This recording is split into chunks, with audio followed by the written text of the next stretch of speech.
नमस्कार दोस्तों, daily current affairs के इस वीडियो लेक्चर में आप सभी का बहुत बहुत स्वागत है। यदि आपको वीडियो पसंद आता है तो आप इसे लाइक अवश्य करें और हमारे चैनल को सब्सक्राइब करना ना भूलें। तो चलिए स्टार्ट करते हैं हम अपना आज का वीडियो। हमारा पहला प्रश्न है, ग्लोबल इनोवेशन इंडेक्स में भारत चार पायदान की छलांग लगाकर कितने स्थान पर पहुंच गया है? तो ग्लोबल इनोवेशन इंडेक्स में भारत पहुंच गया है 48वें स्थान पर। कौन से स्थान पर? 48वें स्थान पर। ग्लोबल इनोवेशन इंडेक्स में भारत पहली बार शीर्ष 50 देशों की सूची में शामिल हुआ है। 50 देशों की सूची में भारत शामिल हुआ है। भारत ने 4 पायदान की छलांग लगाई और 48वें स्थान पर पहुंच गया। पिछले वर्षों में यदि हम भारत की स्थिति देखें तो 2015 में भारत का 81वां स्थान था, 2016 में 66वां स्थान, 17 में 60वां स्थान और 2018 में 57वां स्थान था, 2019 में 52वां स्थान था। तो भारत ने लगातार जो इस इंडेक्स में अपनी स्थिति में सुधार किया है और 2020 में 48वां स्थान प्राप्त करके टॉप 50 देशों में शामिल हुआ है। संयुक्त राष्ट्र की एजेंसी विश्व बौद्धिक संपदा संगठन की यह सूची 131 देशों और उनकी अर्थव्यवस्थाओं के इनोवेशन के प्रदर्शन पर आधारित है। इस सूची में स्विट्जरलैंड ने शीर्ष स्थान प्राप्त किया है, स्वीडन दूसरे स्थान पर, अमेरिका तीसरे और ब्रिटेन चौथे स्थान पर है। केंद्रीय सरकार ने उर्दू, डोंगरी, हिंदी, अंग्रेजी और किस भाषा को जम्मू कश्मीर की आधिकारिक भाषा के रूप में मंजूरी दी है? तो ये 5वीं भाषा कौन सी है? कश्मीरी। कौन सी भाषा है? कश्मीरी। केंद्रीय मंत्रिमंडल ने जम्मू कश्मीर के लिए राजभाषा विधेयक लाने को मंजूरी दे दी है। इसके तहत उर्दू और अंग्रेजी के अलावा अब कश्मीरी, डोंगरी और हिंदी को भी इस केंद्र शासित प्रदेश की आधिकारिक भाषाओं की सूची में शामिल किया जाएगा। कश्मीरी को जम्मू कश्मीर में पहली बार राजभाषा का दर्जा मिलेगा। वहीं पहले से मान्यता प्राप्त उर्दू और अंग्रेजी राजभाषा के रूप में बनी रहेंगी। राज्य के अधिकांश लोग डोंगरी और कश्मीरी भाषा का प्रयोग करते हैं, लेकिन इन दोनों ही भाषाओं को राजभाषा का दर्जा नहीं दिया गया था। विधेयक के अनुसार अब 5 भाषाएं आधिकारिक भाषाएं होंगी। वो हैं उर्दू, कश्मीरी, डोंगरी, हिंदी और अंग्रेजी। तो अब आधिकारिक भाषाओं के रूप में कितनी भाषाएं हो गई हैं जम्मू कश्मीर में? 5 भाषाएं। ये भी हमें याद रखना है।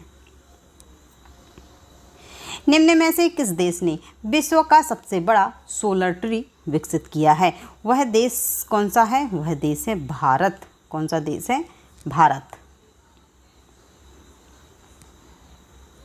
भारत ने विश्व का सबसे बड़ा सोलर ट्री विकसित किया है। इसे central mechanical engineering research institute की आवासीय कॉलोनी दुर्गापुर में स्थापित किया गया है। इसकी क्षमता 11.5 किलोवाट पावर की होगी और इस सोलर ट्री से किसानों को पंप, ई-ट्रैक्टर आदि चलाने में सुविधा होगी तथा वहां से उत्पादित बिजली को पावर ग्रिड में भी दिया जा सकेगा। जो ये सोलर ट्री है इसकी कीमत है 7.5 लाख रुपए। हाल ही में भारत ने पबजी गेम समेत कितने चाइनीज़ ऐप पर प्रतिबंध लगा दिया है? तो भारत ने पबजी गेम सहित 118 जो चाइनीज़ ऐप हैं उन पर प्रतिबंध लगाया है। सरकार द्वारा इस बार जिन चीनी ऐप पर प्रतिबंध लगाया गया है उनमें पबजी के अतिरिक्त लिविक, वीचैट वर्क, वीचैट रीडिंग, एप्लॉक जैसे कई मोबाइल ऐप शामिल हैं। भारत ने जून के आखिर में टिकटॉक, हेलो समेत चीन के 59 मोबाइल ऐप पर प्रतिबंध लगाया था। इसके बाद 47 ऐप पर और प्रतिबंध लगाया था। इस तरह अब चीन के 224 जो ऐप्स हैं उन पर प्रतिबंध लगाया जा चुका है। कुल कितने? 224 जो चीनी ऐप हैं उन पर भारत के द्वारा प्रतिबंध लगाया जा चुका है। सूचना प्रौद्योगिकी मंत्रालय की धारा 69A के तहत इन मोबाइल ऐप्स पर प्रतिबंध लगाने का फैसला लिया गया है। किस धारा के तहत? 69A।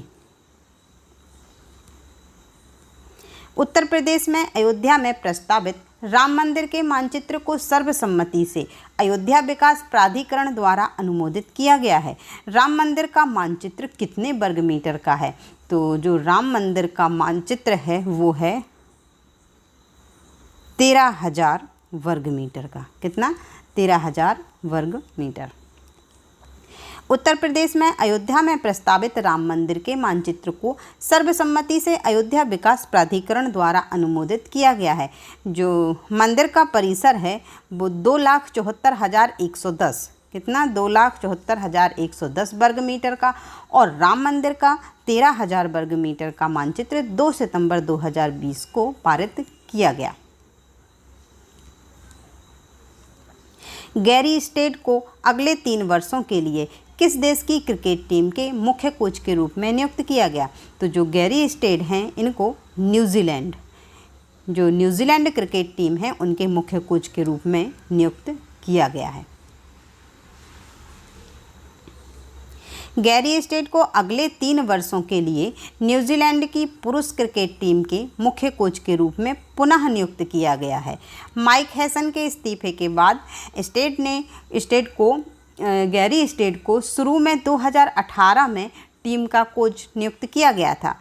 वे अब भारत में होने वाले आईसीसी क्रिकेट विश्व कप 2023 के समापन तक खेल के तीनों प्रारूपों में मुख्य कोच के रूप में बने रहेंगे। न्यूजीलैंड की हम बात करें तो न्यूजीलैंड की राजधानी है वेलिंगटन, यहाँ की मुद्रा है न्यूजीलैंड डॉलर। प्रधानमंत्री हैं जैकिंडा अर्डर्न और यहाँ का राष्ट्रीय खेल है रग्बी। सितंबर 2020 में वर्ल्ड डिजिटल अवार्ड्स में निम्नलिखित में से किसे लाइफ टाइम अचीवमेंट अवार्ड से सम्मानित किया गया? तो ये सम्मानित किया गया है रतन टाटा, आनंद महिंद्रा, मुकेश अंबानी। तो हमारा आंसर हो जाएगा सभी। इनमें से इन सभी को जो लाइफ टाइम अचीवमेंट अवार्ड है इससे सम्मानित किया गया है। अपनी तरह के पहले virtual summit world digital awards ने 1 सितंबर 2020 को भारत में पहले संस्करण के पुरस्कार विजेता हैं उनकी घोषणा की है। इनमें रतन टाटा, आनंद महिंद्रा, मुकेश अंबानी और NR नारायण मूर्ति को लाइफ टाइम अचीवमेंट पुरस्कार से सम्मानित किया गया है। और मनोवैज्ञानिक डॉक्टर जवाहर सूरिस्ती, देवजानी घोष और मिशेलिन स्टार से विकास खन्ना, अभिनेता सोनू सूद आदि को विशेष मान्यता पुरस्कार भी प्रदान किए गए हैं। मध्य प्रदेश में राज्य सरकार द्वारा एक विशाल गंदगी भारत छोड़ो अभियान शुरू किया गया है। अभियान को कितने विषय वस्तुओं में विभाजित किया गया है? तो जो ये अभियान है इसको 5 विषय वस्तुओं में विभाजित किया गया है। कितनी विषय वस्तुओं में? 5। मध्य प्रदेश में राज्य सरकार द्वारा एक विशाल गंदगी भारत छोड़ो अभियान शुरू किया गया है। अभियान को 5 विषय वस्तुओं में विभाजित किया गया है। ये विषय वस्तुएं हैं स्वच्छता शपथ, शहरी अपशिष्ट उत्सर्जन में निरंतर कमी, कोविड-19 परिस्थितियों में स्वच्छता, घरों के स्रोतों से कचरे का पृथक्करण और सार्वजनिक स्थानों के लिए एक विशेष स्वच्छता अभियान। तो इन 5 विषय वस्तुओं में गंदगी भारत छोड़ो अभियान को विभाजित किया गया है। ये विषय वस्तुएं हैं इसकी गंदगी भारत छोड़ो अभियान की, इन पर कार्य किया जाना है। सिविल सेवा क्षमता निर्माण के लिए निम्नलिखित में से किस मिशन के लिए कैबिनेट ने अपनी मंजूरी दी है? तो कैबिनेट ने अपनी मंजूरी दी है मिशन कर्मयोगी के लिए।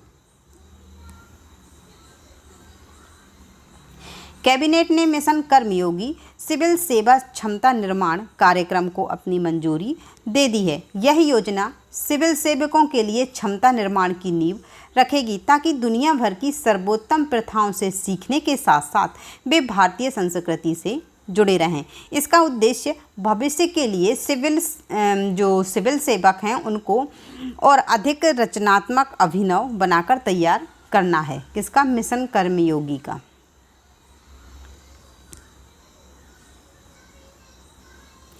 एडुटेक प्लेटफॉर्म अनअकैडमी किसके द्वारा 150 मिलियन डॉलर प्राप्त करने के बाद 2 सितंबर 2020 को यूनिकॉर्न क्लब में शामिल हुई है?